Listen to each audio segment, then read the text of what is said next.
Olá, sejam todos muito bem-vindos. Aqui a gente já começa o nosso episódio, nosso KidCast, assim, alegre, sorrindo, alegria final, é 2024, minha gente. Já estamos em janeiro. Feliz ano novo, galera. Que todos nós tenhamos um ano de muita alegria, muita saúde, muitas realizações. Amém. Que a gente perca os 20 quilos aí que a gente pretende, né? Essas coisas todas de sempre, tudo, né? Tudo. Vai viajar. Aquela listinha de início de ano. Exatamente assim. Então, um feliz 2024, que você fique nos acompanhando aqui a cada episódio, né? Compartilhe aqui os nossos episódios. E a gente começa 2024 agradecendo porque os nossos patrocinadores continuaram com a gente. Ano novo, patrocinador igual. Mas a gente precisa de novos. Ó, galera, vão patrocinar a gente aqui, tá? Mas eu vou começar falando da Brau Bar. A Brau Bar é um local maravilhoso para você ir lá e viver o seu momento Brau Bar.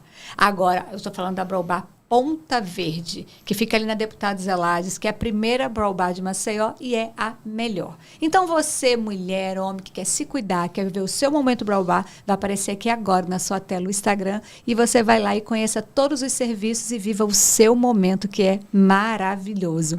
E o nosso outro patrocinador é a Vinascer. O Dr. Flávio faz parte da Vinascer, junto com a doutora Aline, que já tem episódio aqui. É só você seguir aqui na listinha, ó, que você vai ver que tem um episódio que foi feito especialmente para falar da Vinascer. Ficou muito bom.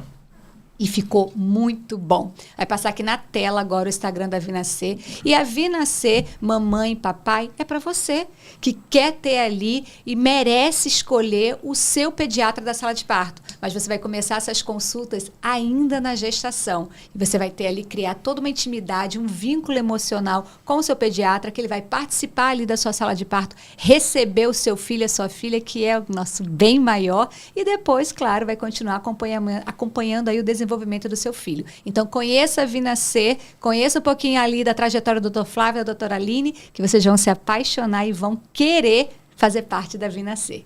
E agora sim, nós vamos dar boas-vindas à nossa entrevistada, né? A primeira entrevistada de 2024. E no mês especial, né? Janeiro Branco. Exatamente. Apresenta ela, doutor Flávio, por favor. Apresenta. Eu tenho muito orgulho de trabalhar. Falando nisso, né? Aproveitando aqui, já que a gente tá falando de patrocinador novo, Milze, minha filha. Milze, bota o nome da Obstária aqui, pelo amor de Deus, ó. Deixe disso.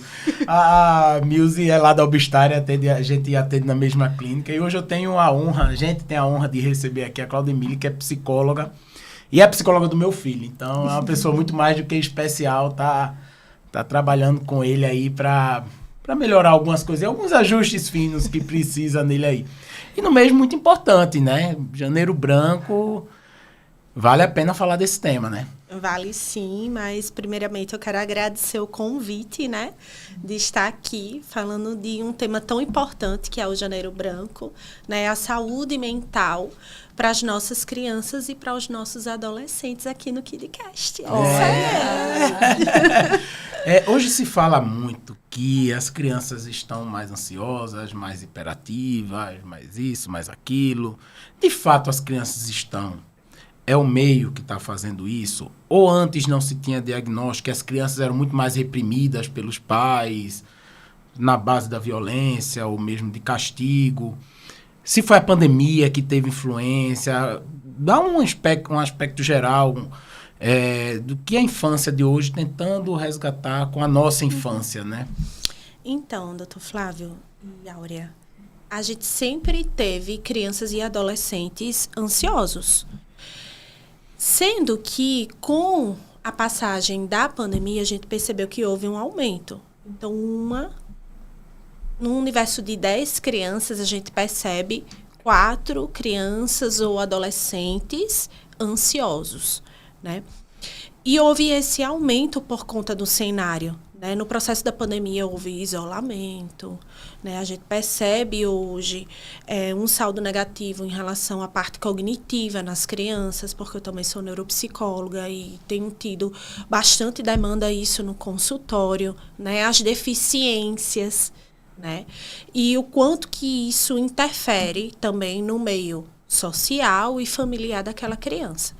Antigamente, na nossa época, não se falava tanto sobre as emoções, né? Então, tinha esse conteúdo repressor. E o que eu percebo com a demanda lá no consultório é que muitas dessas crianças ansiosas, elas não têm a alfabetização emocional. Quando a gente pergunta, o que te faz sentir medo? Elas até conseguem pontuar. Mas o que te deixa com raiva? É um pouco mais difícil. Né? Então, a gente percebe que, às vezes, são... porque quando meu pai tira meu videogame, são coisas, assim, mais materiais, não tanto emocionais. Entende? O que te deixa triste? Aí, para pensar. Né? Por quê? Porque na nossa época, sentir isso é frescura. Não é taquicardia, não. Engole o choro e vai-se embora. Menino não chora. Isso, né? Então, assim, do tipo... E tudo é frescura. Né? E hoje a gente percebe que os dados vêm aí nos mostrando que se uma criança ela tem transtorno de ansiedade, possivelmente ela pode desenvolver ou na própria infância ou na adolescência depressão.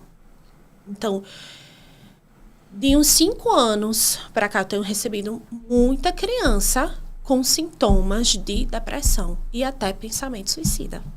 Né? Chega a ser chocante isso, né? Onde até as escolas estão despreparadas para isso, porque não sabem, né, como lidar, né, com situações assim de crianças com tentativa na escola, né? E os pais, né? Como assim, doutora? Meu filho não está só se sentindo triste, precisa realmente de medicação, e a gente sabe que às vezes chega numa situação que o tratamento não é somente psicológico, precisa de uma medicação, né? E aí é onde entra também a pediatria, né? Ao receber essa família, quando se pergunta sobre o apetite dessa criança, quando a mãe fala se está comendo de mais, de menos, como é que está o sono, né? A gente vai percebendo algumas alterações, se tem chorado por tudo, né? Porque muitas vezes, principalmente se tratando de menino, olha, doutor, pode chegar para você. Ele chora por tudo, esse menino está chorando por tudo. Mas o que ele está querendo comunicar? Né? A gente sabe que a primeira infância ela vai do 0 aos 6 anos. E o que essa criança ainda, com 7, 8 anos, até mesmo 5, 6 anos, ela não conseguiu comunicar? Como é que é esse diálogo com os pais que ela só chora? Né? Ela só sente e ela reprime. Então, a gente precisa fazer com que essa criança fale. E aí, o que a gente trabalha? As emoções primárias, né? Felicidade, tristeza, amor, nojo e raiva. A gente precisa trabalhar essas emoções. Daí, a gente vai trabalhando as emoções secundárias, né? Onde entra a ansiedade, a frustração, né? A culpa. E aí, a gente vai expandindo esse leque e a criança vai se reconhecendo. Agora, aí é uma trajetória e a gente precisa muito que os pais sejam pacientes, porque terapia é uma jornada, né? Não é uma coisa que... Uma sessão foi lá e resolveu. Não é. Não, né? E sem falar que às vezes você está indo, está evoluindo e acontece alguma coisa, você regride muito. Isso. E assim, e o que é mais triste para a gente como profissional, né? Quando a gente olha para aquele paciente que às vezes, quando ele está começando a superar algo voltado para a ansiedade dele, os pais retiram por conta de uma única melhora. Eu costumo dizer que terapia, quando o pai traz, ele traz a queixa dele em relação ao filho. Mas o filho tem as suas queixas. Por isso que na primeira sessão sempre me perguntam, né? Oi, doutora, o valor e tal. E como é que funciona? Então, sempre digo, primeira sessão com os pais, demais com as crianças. E na anamnese, às vezes a gente não faz só uma anamnese, a gente faz 2, 3, às vezes precisa voltar porque a criança traz outra demanda. E elas têm as queixas delas. E aí eu digo, pai, mãe, a queixa dela, mais importante, o foco é esse, não é o que você está me trazendo. Entende? E muitas vezes, o que a gente vê? O fundo da ansiedade, às vezes, não é só momentâneo do que está trazendo. Por exemplo, é uma fobia de medo de agulha. O que por trás está aquele medo de agulha? Né? O meu filho, ele chora por tudo. O que está por trás ali? Ele chora na escola. Como é? Ele chora... ele chora também quando eu me ausento. Eu não posso ter meus momentos com o meu esposo, né? Ele quer sempre dormir comigo. Às vezes é um transtorno de ansiedade de separação que está ali. Às vezes pode ser um TDAH, né? Em outras coisas correlacionadas à escola. Então, às vezes existem comorbidades, né? Então, a ansiedade é só um sintominha que tá Mas ali. quando você diz transtorno da ansiedade, eu acho que vale a pena a gente definir mais ou menos o que é esse transtorno, quais sintomas, quais sinais a criança dá disso, e se tem alguma idade para a gente começar a pensar que pode ser. É legal o alerta, né? Isso. Aí, assim, são vários sintomas, né? Onde a gente faz o descarte através da avaliação. Então, a gente avalia tanto no processo da anamnese com os pais, e a gente vai ter essa confirmação com a criança, na aplicação de testes. Então, só para vocês terem ideia, um bebê de 6, 7 meses, ele pode apresentar um transtorno de ansiedade de separação. Por quê? Porque é a fase do desmame, muitas vezes. Mas isso aí tem muito, cara. Né? E aí, do tipo assim, ele precisa de um objeto transicional, vai sair do peito, pode... Aí a mãe, não quero dar chupeta, pode ser um paninho, uma pelúcia. E aí do tipo, resolveu ali. Mas ele pode apresentar agora, mamães, em janeiro, o retorno às escolas. Né? Então, assim, do tipo, como é que vai ser o meu filho na questão do desmame com a chupeta? Como é que vai ser o meu filho no desmame com o objeto dele transicional em relação à pelúcia? Que para onde ele vai, ele leva uma pelúcia. Porque aquela pelúcia é a representatividade da segurança dele, é a representatividade do pai e da mãe dele. É o objeto simbólico, né? Então, ele pode trazer alguns sinais ali, né? Quais são os outros sintomas em crianças maiores? Um choro excessivo, às vezes, que para o adulto... Como assim? Foi do nada? Por quê? Por tudo chora. Mas tem sempre uma explicação. Sintomas físicos, né? Tipo assim, um mal-estar. Então, eu percebo crianças que ficam enjoadas, crianças que relatam dores de cabeça, crianças que têm dores de barriga, né? Crianças que chegam realmente a vomitar, pesadelos noturnos, né?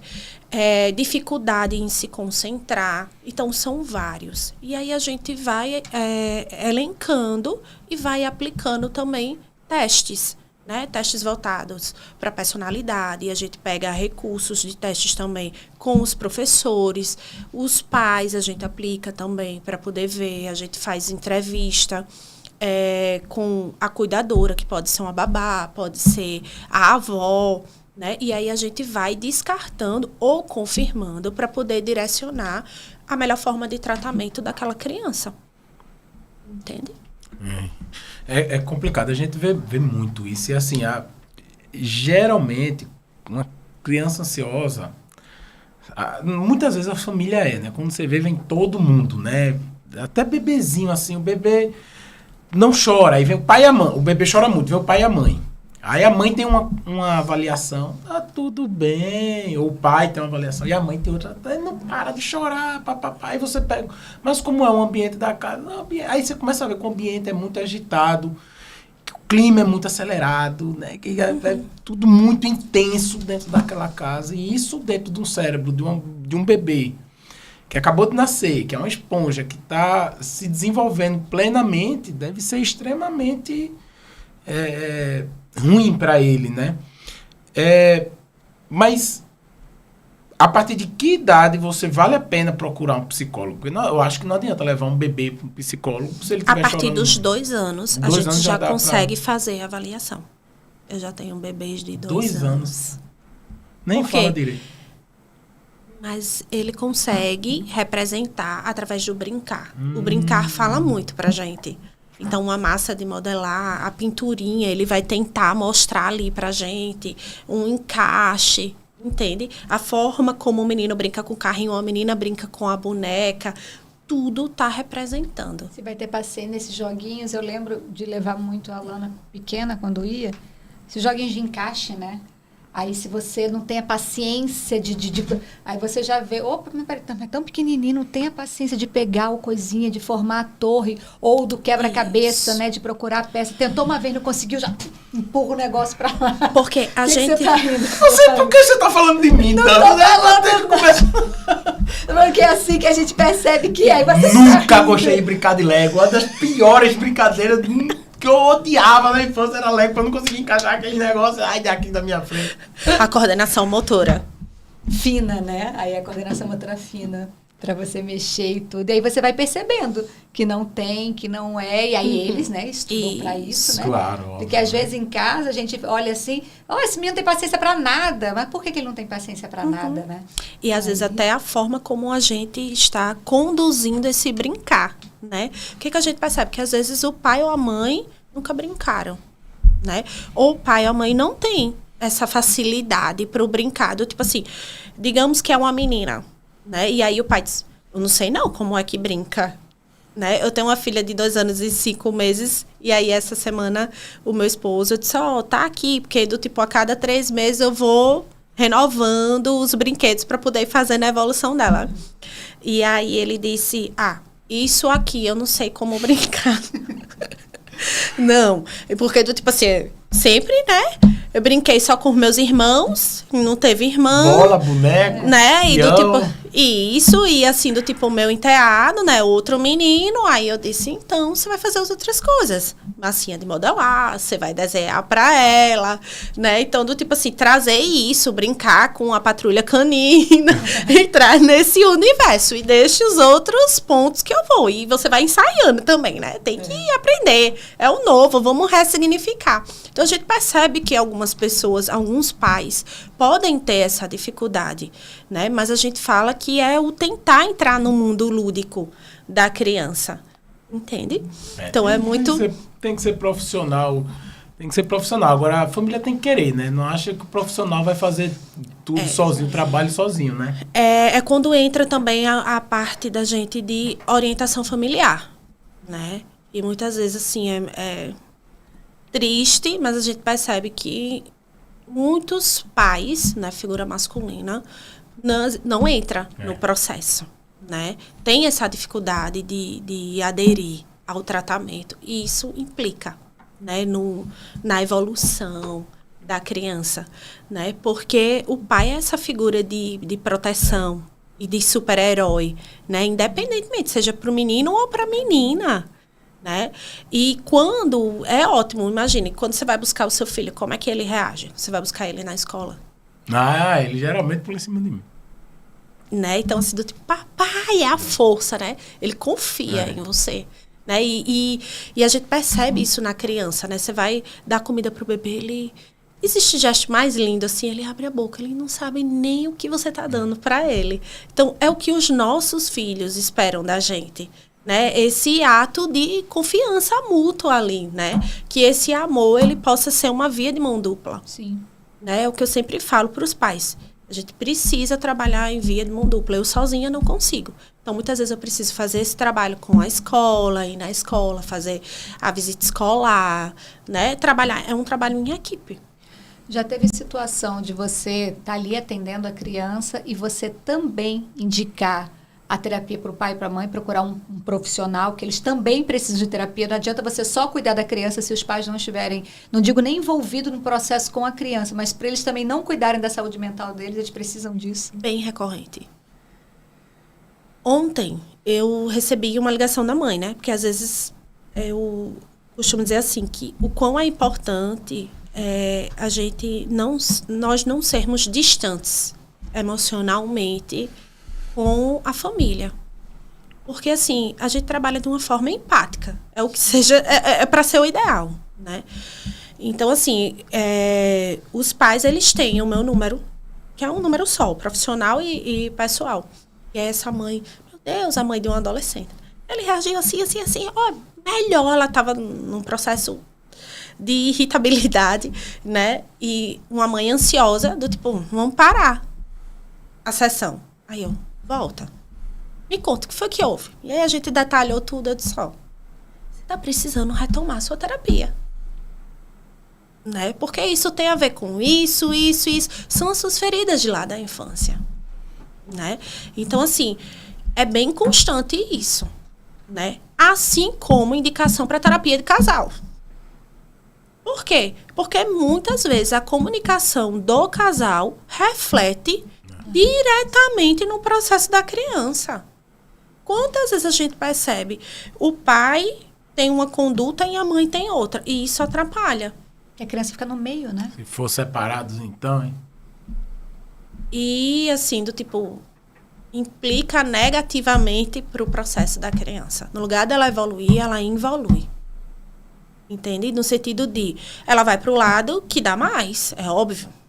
Que for mais favorável para ela. Sendo que, se aquele pai pensa que, ou a mãe, que está agindo daquela forma para beneficiar o filho, não tá. Vai pagar a conta lá na frente. E alta. E alta. Né? Porque, assim, além de todo um fator ambiental familiar, existe o fora. Né? Muitas vezes o pai não sabe brincar com esse copo, ele prefere dar a tela. E aí, o que acontece com essa tela? Eu estou isolando aquela criança, eu estou isolando aquele adolescente. E a vida é a habilidade social. Né? E aí, muitas vezes, as pessoas, os pais, quando chegam lá, falam assim, ele não sabe fazer amizade. Ele não sabe fazer amizade, mas como é a comunicação de vocês? Né? Então, como é? Você se comunica com seu filho, você fala, eu pensei nisso. Mas você já falou com ele? Não. Você teve um insight agora. Então, quando chegar em casa, pergunta, cria esse momento. Não espera as coisas acontecerem. E, assim, às vezes a gente trata muito as crianças como adultos. Ou o adolescente como adulto. Imagina a confusão na cabeça deles. Né? Do tipo assim, principalmente quando tá na primeira infância, você é criancinha. Não, aí você já tá quase ficando mocinha. E, finalmente, o que é que eu sou? Para uma situação, mas você já está tão grande, para outra você é pequeno demais. Né? Aí, adolescente, quando ele já faz 16, 17, já é quase um adulto. Como é que você fez isso? E o que é que as pesquisas estão falando? No que se trata da impulsividade. Controle inibitório se fecha agora. 18 anos, nem 21. Tem estudos que falam 25, 30 anos. 35. E olha lá. Não fecha totalmente, não. Ainda fica uma frechinha ali. Conversa 30 anos. 39 tá entendendo? Aqui. Já fica uma frechinha ali que vai passando. Entende? Então, assim, como é que eu posso exigir? Não, eu que sou a mãe, eu que sou o pai. Então, eu preciso saber lidar com isso. Se eu não estou sabendo, eu preciso buscar ajuda. E talvez uma pergunta que seja pouca feita em casa, né? É como você está se sentindo? Isso. Né? Eu lembro que uma vez, em uma sessão minha de terapia, né? Você fala, eu te amo. Eu falo, eu te amo todos os dias para minha filha. Mas você já se perguntou para ela se ela se sente amada? Né? Porque o se sentir amada não é ouvir você dizer que a ama, né? São as atitudes no dia a dia, né? Então, aquilo pegou para mim quando ela falou assim para mim, eu parei para pensar, né? Eu falei assim, nossa, é exatamente isso. Né? Áurea, por isso que lá no início eu falei que o que é que está faltando nas crianças e nos adolescentes? A alfabetização das emoções. Como é que faz isso? Que os pais me perguntam, né? Nomear. Cara, vamos um exemplo básico. A gente está no carro. E aí, se a tua criança, ela tá com o celular na mão, você tá andando com ela, o que é que ela tá vendo? O celular? Não tá vendo o que tá acontecendo em torno dela. Se você vai para um evento que foi muito legal e você depois não pontua para aquela criança como aquele evento foi legal, o que aconteceu, o que ela vivenciou, aquilo não vai fixar nela. E ali é o momento de você nomear para ela as emoções. Sim. Numa situação de raiva, a criança tá lá na birra. Falar, filho, eu tô entendendo que você tá se sentindo frustrado por conta disso, disso, disso. Porque o menino tá lá desregulado porque ele não sabe lidar, é o controle inibitório. Ele não sabe lidar com a raiva dele. Né? Então, eu preciso explicar. Eu tenho que esperar o momento dele. De felicidade, ele se emocionou. Hoje, eu recebi uma paciente que essa paciente é muito especial para mim. Ela foi a minha grande inspiração para eu me tornar neuropsicóloga também, né? Escolher essa outra especialização. E aí, ontem foi a colação dela do terceiro ano. E ela bem resistente, assim, para não chorar. E aí, ela tem transtorno do espectro autista, né?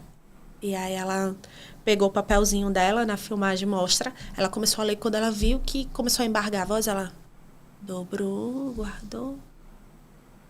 E continuou o discurso e não falou a parte final. E aí eu perguntei a ela, porque ela se desregulou lá, ficou super frustrada e pediu aos pais para ter sessão, né? E aí ele foi hoje adiantada. E aí eu perguntei a ela, o que foi que aconteceu? Né? Que você se desregulou, porque você ficou assim? E aí ela foi me colocando que... Pra que eu ia me emocionar? Né? Do tipo assim, eu não posso. Né? Como que... Qual a representatividade? Ela chama de Tia Mili. Qual a representatividade, Tia Mili? Por que eu tinha que... Por que as pessoas se emocionam assim? Eu não gosto. E aí eu fui mostrar para ela. Olha só. Aí peguei o discurso que eu fiz para minha filha de 1 ano e eu disse assim, quando eu li esse discurso, eu chorei pra cacete. Lá no meio do aniversário. Porque ela tinha me dito que não ia parar de chorar se ela lesse o final. Uhum. E aí eu disse, e eu consegui concluir. Foi importante para você isso, porque é um fechamento de ciclo. Então é natural que a gente se emocione. Ela parou assim, não sabia. E o que é isso? Alfabetizar as emoções dela. Dizer que é natural, que faz parte. Que a gente não chora só quando a gente está triste, a gente chora também de alegria. A gente chora de raiva, a gente chora de frustração, né? O tempo todo a gente precisa alfabetizar uma criança, um adolescente. Se é tão difícil, gente, para nós, adultos, lidarmos com um processo de ansiedade, imagine para pessoinhas pequenas que ainda estão formando a sua personalidade. E para adolescentes que ainda estão se descobrindo. E aí tem a ver o que você falou até para aquela outra mãe, né? Vai lá para terapia porque você tem feridas aí que precisam curar. E quando às vezes a gente vai passar por algum processo, eu estava vendo aquele Paulo Vieira, né? Ele tem alguns processos, aí inclui em algumas coisas que ele faz fugiu o nome agora, que constelação familiar, que tem ali a representatividade. Então, às vezes, você está olhando para a pessoa, que foi seu pai, seu avô, não sei o que você tem que pedir o perdão ou liberar o perdão, alguma coisa assim. E como que a gente tem, ou muitas pessoas têm, as feridas, desde lá da infância, coisas que não foram cicatrizadas, você foi passando por cima, porque a vida foi indo, né? E aí vem a importância aqui do janeiro, que nós estamos, da saúde mental, que, gente, eu conheço muitas pessoas que têm poder, que têm dinheiro, mas não tem um pingo de saúde mental. Isso. E você fica assim, de que adianta? Né? Querer conquistar tanto, ir atrás de tanto, e não sei o quê. E a sua cabeça tá piradinha. Se você não tem a base. Exatamente. E você está criando filhos que vão ser piores do que você na questão de saúde mental. Isso. Aí você olha a sociedade do jeito que está. Adoecida. E assim, para a gente ter uma criança saudável, a gente também precisa estar saudável. Né? Então, assim, a gente precisa parar, olhar para o espelho e dizer assim, onde eu preciso melhorar? Né? O que está me faltando como pai? O que está me faltando como mãe? Onde é que eu preciso, né, acertar? E a gente percebe também assim, que muitas crianças são ansiosas pela a busca do perfeccionismo. Né? Hoje, o acesso ao celular, ao eletrônico, é tanto conhecimento, é tanta coisa, que, assim, eu sinto dó dessa geração. Fora o imediatismo também. Justamente. Né? Então, assim, a comparação o tempo todo, né? Do tipo que vai ter que se comparar, porque eu preciso dar conta disso, preciso dar conta daquilo. Então, os pensamentos ficam acelerados, né? Então, um dos relatos dos meus pacientes é do tipo assim, a minha mente não para, tia. Oh, meu Deus. Eu tinha um paciente que ele chegou para mim com 2 anos e 6 meses, que ele já sabia, por incrível que pareça, ele já sabia ler. Com 2 anos e 6 meses. Com 2 anos e 6 meses, ele já juntava sílabas. E aí, quando ele errava, ele rabiscava tanto com a borracha, fazia buraco. Ele não se permitia. Ele não se permitia. E aí ele ficava tão ansioso, tão nervoso, que ele gaguejava. As mãos suavam, né? Então, assim, foi um longo processo. E aí tem o traço familiar, né? A questão da hereditariedade, quando a gente puxa, né? A família. Então, assim, tia, né? Que já teve depressão, mãe, pai. Aí você vai ver no histórico familiar. Então, tem uma tendência, uma possibilidade. Mas o fator ambiental também vai ajudar. Nossa. Eu acho que, de forma geral, quase todo mundo precisa, né, fazer um acompanhamento psicológico. Eu acho que em países mais desenvolvidos essa rotina já acontece mais do que aqui no Brasil, né? E eu queria mandar um beijo especial para minha terapeuta. Eu vou a psicóloga. Pode parecer que não, mas eu vou. Parabéns, doutor Flávio. Ivanise, um beijo, muito obrigado por tudo. Ela foi fantástica. Está sendo, né? A gente foi por causa de uma terapia de casal, uma crise dessas que todo casal tem lá atrás. E acabou que ficou. Ela foi importantíssima no processo de finitude da minha mãe. Quando a minha mãe adoeceu, foi morrendo, ela quem me ajudou a segurar. E você falou assim, as pessoas não sabem descrever as emoções. Eu tenho uma dificuldade, meu amigo. No final da sessão, como é que você está sentindo? Para mim só existe feliz, triste, com raiva. Eu não sei lá como é que eu tô, meu irmão. Eu tô bem. Ótimo. Eu sempre tô bem. E realmente, é porque a gente não é preparado lá de trás para reconhecer. Isso. E a gente só vai... Claro, não a criança, mas já um adolescente, por exemplo, só vai pedir ajuda se ele conseguir reconhecer que algo nele não está bem. Errado. Né? Eles falam, tem alguma coisa errada. Sobre essa questão de nomeação, é quase unânime quando chega no primeiro dia da terapia. E aí? Porque eu pergunto toda a sessão. Como você está se sentindo agora? Né? Do tipo, como foi para você a nossa terapia hoje? Como foi a sua sessão hoje? Legal. Normal. Tô bem. Né? Mas assim, do tipo, tá, esse não é o sentimento. Aí eu pego as carinhas que eu tenho e mostro. Qual desses? Essas carinhas. Qual desses? Né? Então, assim, do tipo, a gente tem várias técnicas que a criança leva para casa, que ela vai preenchendo, até pra gente poder ver, assim, do tipo...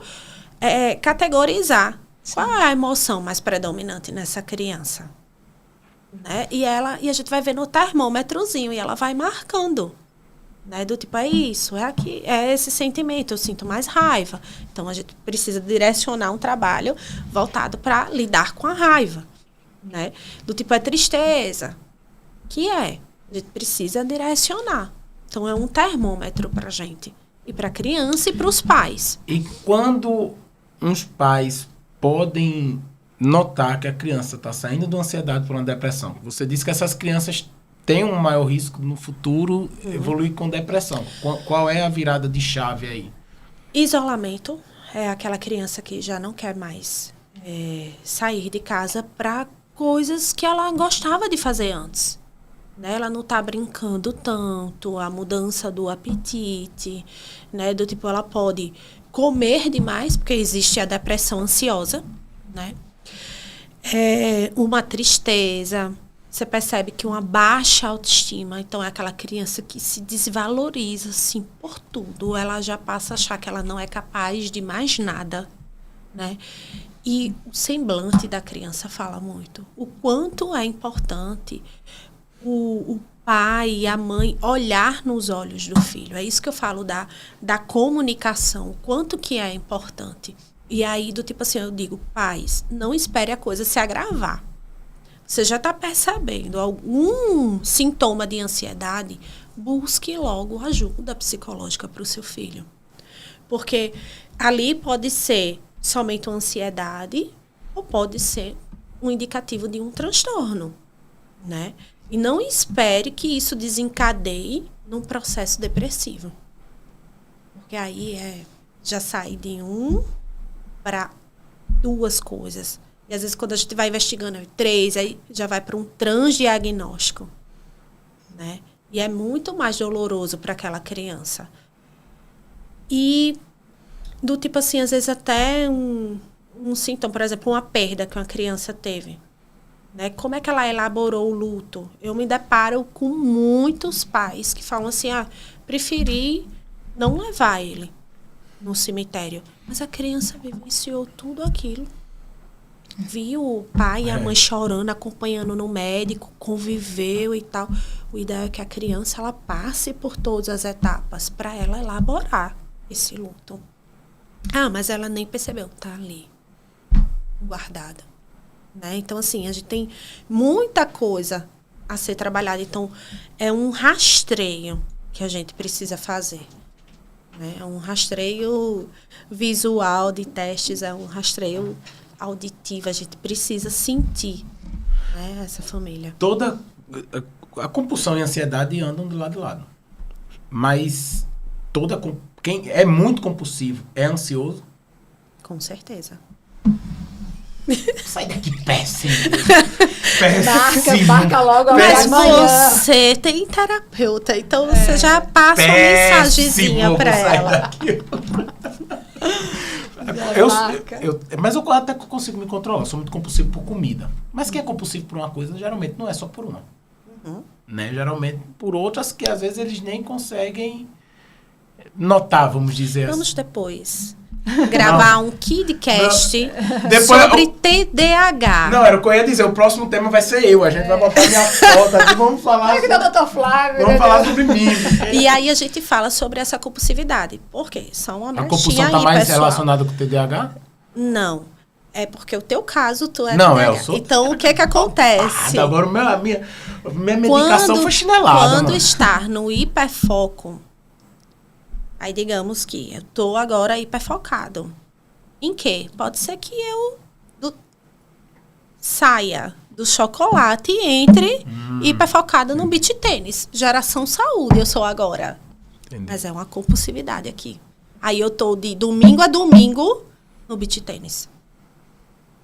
Entendeu? Entendi. Até eu já tive assim isso com trabalho, sabia? Sim, workaholic. Workaholic. Eu já tive isso com trabalho. Por sinal, na pandemia, mas também não tinha muito o que fazer, né? E eu precisava também na época, motivos aí, mas eu trabalhava muito. Eu cheguei a trabalhar, teve um mês, eu acho que eu nunca vou esquecer isso. Eu trabalhei 21 noites no mês. Nossa. De 30 eu trabalhei 20, fora os dias. Foram 430 ou 440 horas no mês de 720. Fora trânsito que a pessoa pega, fora tudo, né? Então, eu já tive, mas a minha compulsão é comida. Mas eu me controlo, porque senão eu tinha 200 quilos, né? De alguma forma eu consigo me controlar. Agora existe, tipo assim, por exemplo, que aí vocês falando aí, eu comecei a me analisar aqui. Você não ser sempre compulsivo, mas ter algum momento de algo que foi ali um gatilho, e só naquele momento, só você e depois você volta ao seu normal. É natural. É natural. É natural. Entendi. Um transtorno de ansiedade ou um transtorno obsessivo compulsivo, a gente percebe vários prejuízos, né? Então, assim, do tipo, a pessoa que é ansiosa e tem o toque, ela vai transitar por várias coisas da compulsão. Pode ser, eu tenho pacientes que fica compulsivo, celular, YouTube, Netflix, enfim, outras coisas aí. Daqui a pouco comida, daqui a pouco é sexo, daqui a pouco é saídas, daqui a pouco é compras, daqui a pouco é cinema, e fica transitando ali. Né? E quando a gente avalia, na avaliação no teste, a ansiedade está lá em cima. Lá em cima. E na criança, geralmente essa compulsão vem ligada aqui à comida mesmo? Tela também? Sim. Né? Então, assim, imagina aquela criança que também come na tela, ela nem percebe a saciedade. Quero mais. Né? Ela nem percebe que está se saciando. Porque o ideal é que a gente não coma em frente à tela. A gente consiga ficarmos concentrados, né? Naquele momento. Naquele momento. Um processo de mastigação, comer devagar, perceber o alimento, sentir o gosto. É muito. Eu já almocei em 3 minutos uma vez no plantão, cara. Eu senti o gosto em 3 minutos. Eu lembro que Nem miojo. Eu lembro que uma coisa que me fez praticamente pedir para sair de um trabalho foi quando eu fui de um call center lá no Rio de Janeiro, de uma operadora de telefonia, e a gente tinha 15 minutos para almoçar. Só que a gente tinha que sair da empresa, no nosso caso, o refeitório, ele era tipo no outro prédio, atravessava a rua para chegar. Então você já perdia aí. Então você sentava para comer quase que 5, 6 minutos. E eu percebia que eu, tipo, ou eu não preferia não ir, não comer, ou eu comia rápido demais, e aquilo depois me passava mal, ficava com dor de cabeça, dor no estômago, não sei o que. E eu falei assim, gente, não é legal, né? Isso não é legal. E às vezes você se torna acelerado, porque o ambiente externo está te cobrando aquilo, né? As crianças com tela, né? Por exemplo, você que é pediatra, né? Tudo bem, não é oftalmo, mas atrapalha na visão. Muito. Né? Cada vez mais cedo a gente está vendo os pais oferecerem o celular ou o iPad ali para a criança porque você calou a boca da criança. Né? Inclusive, à noite, antes de dormir, a tela é terrível, né? Faz um mal horrível para as crianças. Para a gente também, mas para as crianças eu acho que é sempre pior. Ficam muito agitadas. Isso que eu ia falar. Porque se faz mal aí para a questão de visão e tudo para a mente, então... Isso. Olha aí. Tanto prova que o ideal é que não veja antes dos 2 anos, né? E mesmo com 2 anos de idade, tem que ser regulado o tempo, né? Eu sei que é difícil, a gente não dá esse acesso, mas a gente não pode fazer daquilo como um instrumento do brincar, né? A tela não substitui o brincar. A criança, ela precisa do brincar para ela desenvolver as fantasias, para ela trazer à tona a realidade dela, né? Para ela desenvolver coordenação motora, o sistema sensorial dela, né? Do tipo as texturas, né? Os sons. Então, ela precisa disso. Desse brincar. E eu vi em algum lugar uma vez que uma coisa importantíssima para as crianças é que a criança tenha tédio. Até para desenvolver a imaginação e para saber que em alguns momentos do dia a gente não tem nada para fazer e que é aquilo dali. Vai ficar ocioso e pronto. Já é um momento do ócio, né? Não existe tédio de criança. Ela está sempre fazendo alguma coisa sobre algum estímulo, ou mesmo às vezes sai da escola, vai para inglês, sai do inglês, vai para não sei para onde, não para mais. É outra coisa que está deixando as crianças ansiosas. A necessidade que os pais têm em ocupar excessivamente os filhos. Então, eu peço sempre a rotina da criança. Como é a rotina e tal? Aí eu vou anotando. Como assim? Sai da escola, vai para o inglês, vai não sei para onde, não sei para onde, não sei para onde. Qual o momento que ela tem para ficar no quarto dela e não fazer nada? Mas ela precisa ter esse momento. Ficar no quarto dela, curtir o quarto dela. É o ambiente dela. Né? A gente não gosta? Às vezes recebo pais que falam assim, o adolescente, meu filho agora só quer viver no quarto. Tu fosse adolescente, como é que foi tua adolescência? Isso tá normal. Tu não gostava não de ficar na tua cama lá? Eu adorava. Eu adorava ouvir minhas músicas. Eu adorava. Agora, o que a gente tem que ver o que é típico e o que é atípico. Sim. Né? Então, do tipo assim, é aquele adolescente que não quer sair de jeito nenhum. Tá em excesso, isso, né? Por quê? Ele tá fazendo o quê? Né? Então, assim, do tipo, tá só em eletrônico, retira. Né? Do tipo assim, veja, estabeleça um tempo e tal. Veja isso. Mas ele precisa ter acesso à música, né? Do tipo, os livros dele, o espaço dele, chamar um amigo, chamar uma amiga. Ele precisa também ficar no nada. É importante. E o que às vezes eu percebo também, não sei se você, Flávio, em consultório vê isso, mas é que parece que os pais começaram a perder a autoridade sobre os filhos. Isso daí, mano. Né? Porque precisa ser consultório, não, em qualquer lugar, no dia a dia, né? Porque a gente brinca muito, na nossa época. Mas, cara, realmente, a minha mãe só precisava olhar. Ela não olhava 2 vezes para mim, não, para não parar de fazer. E olha que eu fui uma pessoa mal criadinha. Eu queria responder e tudo. Respondia na primeira. Porque depois já olhava, tipo, apanhar eu nunca apanhei, mas beliscão aqui, de canto aqui.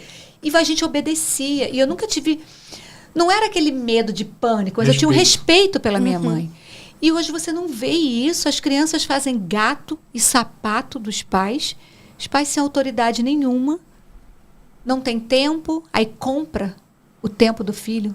Né? Eu não tenho tempo de brincar com você, então eu te dou um brinquedo mais caro. Eu não tenho tempo de ir para... Então tome isso aqui. Ou eu não quero brincar com você. Ou eu não quero. Eu estou tão cansado, já tenho a minha vida. Ou eu não quero mesmo, Áurea. Nossa, aí o que eu tenho recebido no consultório chega a ser chocante. Agora, período que vai dar recesso, né? Nas escolas. Pais angustiados pelo tempo das férias dos filhos. Aí começa a procurar as... Como é que é o nome? Colônias de férias. Certo. Um horário seria o ideal. Porque a criança, ela precisa ter contato com os pais. Ah, mas e aquela mãe e pai que precisa trabalhar, que não vai coincidir e tal, né? Do tipo, as férias do trabalho com as férias da criança. Mas assim, quando você matricula o seu filho, você recebe um calendário, você sabe, então você precisa se programar. Veja alternativas. Sim. Né? Uma rede de apoio, mas deixa o seu filho também ter momentos em casa, momentos com você. E outra, vou ser bem direta, a gente precisa ser empático com o outro, né? Os profissionais de educação, eles precisam descansar, eles têm família, gente. Também, né? A saúde mental deles também importa. E para ele ensinar o seu filho com qualidade, eles precisam estar bem. Precisam e a gente sabe o quanto que esses profissionais da educação também estão adoecidos. Com burnout, exatamente. Né? Com depressão, com ansiedade, com transtorno de pânico. Eu digo isso porque eu tenho pacientes adultos com esses transtornos. Eu não fui dar uma aula na escola de Mateus. Saí de lá com os cabelos em pé. Eu disse, meu irmão... Virei pra professora dele, como é que você aguenta isso aqui? Eu faço 20 minutos, o menino, eu não conseguia falar. Imagine ela todos os dias. Então, quem... Aí vem aí o tema de hoje, né? Do tipo assim, da saúde mental. Janeiro Branco. Quem cuida de quem cuida. Exatamente. O quão é importante. Então, em tudo, a gente começou a falar de criança, agora você já está falando de adulto. Porque, na verdade, saúde mental importa. Saúde mental é vida. Quando a gente não está bem, quando nós não estamos saudáveis, nenhuma área da vida emocionalmente, a gente não vai estar fisicamente, a gente vai adoecer. Né? Então, todo mundo precisa de terapia. Gente, olha, é com muito pesar mesmo que a gente diz que esse acabou, porque passou assim e tem tanta coisa ainda, né? Para falar. Hoje que o tempo foi mais curto aqui no estúdio. De saúde mental. Vai ser bom, que é essa do TDAH. Ela tem que trazer ela de volta para falar sobre isso. Mas só para, já que está indo ao ar agora em janeiro, né? E é esse mês tão importante, só para finalizar, sua última fala aí sobre essa importância aí da saúde mental e do que as pessoas precisam fazer para se cuidar. Primeiro, acolher as suas emoções. Ficar atento, né, ao seu corpo, né, ao seu íntimo, né, a todas as suas mudanças de rotina. E a gente está iniciando o ano, né, você traçar as suas metas, o quão é importante a gente ter um propósito de vida, né, porque isso nos move. Se a gente parar para ver, né, doutor Flávio, no monitor lá cardíaco, como é que é? Tu é subindo e descendo. A vida precisa ter altos e baixos. Porque significa que nós estamos vivos. Então, se tem altos e baixos, eu costumo dizer para os meus pacientes, vale a pena tentar, vale a pena seguir. E após a chuva, sempre vem o sol. Então, vai passar, né? E se você sozinho não está conseguindo lidar com alguns sintomas de ansiedade, alguns sintomas de tristeza, busque ajuda psicológica. Muito obrigada pela sua presença aqui. Obrigada a vocês. Muito bom, cara. Muito bom, muito bom. Terminamos mais um episódio. Mais uma vez, um feliz 2024. Que esse ano seja incrível para cada um de vocês, para a gente aqui. A gente vai continuar buscando trazer pautas relevantes que possam transformar a nossa vida e a vida de vocês também. E como essa daqui que foi hoje. Então, aperta lá no sininho, compartilha, curta. E nos ajude aí a seguir mais esse ano aí, trazendo informações bacanas para vocês. Tchau, tchau. Até o próximo episódio. Gente.